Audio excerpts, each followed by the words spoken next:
கையில இல்ல, எங்க சார் ஊருக்கு போயிருக்காங்க, வந்த உடனே கட்ட சொல்றேன். காலையில ப்ராப்பரா சொல்லனா இல்லையான்னு கேளுங்க. நீங்க சொல்றீங்க மேடம், எங்களுக்கு அங்க பிரஷர். மேம் நீங்க வாங்க மேம். காலையில அவங்க சொல்லிட்டாங்க, அவங்க என்ன சொன்னாங்களோ அவங்க சொல்லிட்டாங்க, அவங்க கட்டுறேன்னு சொல்லிட்டாங்க.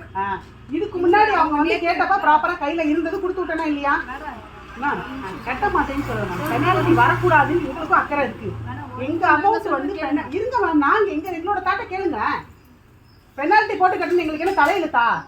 வரி கட்ட வேண்டியது எங்களோட ரூல்ஸ், நாங்க கட்டியே தீர்வோம். எல்லாரும் கையிலே வச்சுட்டு கட்டாம இருக்க மாட்டாங்க மேம். டைம் முடிஞ்சிச்சு மேடம். உங்களை வந்து செகண்ட் ஹாஃப் ஸ்டார்டிங் எடுத்தோன்னே உங்களை வந்து கேட்கல. கணக்கு கரெக்ட் தான், அந்த டேட் இது இருக்கு இல்லைங்க, அதுக்குள்ள நாங்க ஏதாவது சோர்ஸ் ரெடி பண்ணி கட்டுவோம்ல. 8 நாள் வரைக்கும் நீங்க கடைசியில வந்து நாங்க கேட்கும்போது இப்போ மாசம் முடிப்பது இப்போ வரீங்களான்னு கேட்பீங்க. என்ன ஒண்ணுமே இன்னும் முடியல மேம், முடிஞ்சதுக்கு அப்புறம் கேளுங்க. முடியும் போது இல்லைண்ணா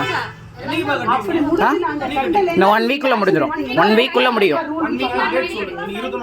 நீங்க சார் ஊருக்கு போயிருக்காங்க, வந்தா தான் சார் சொல்ல முடியும்.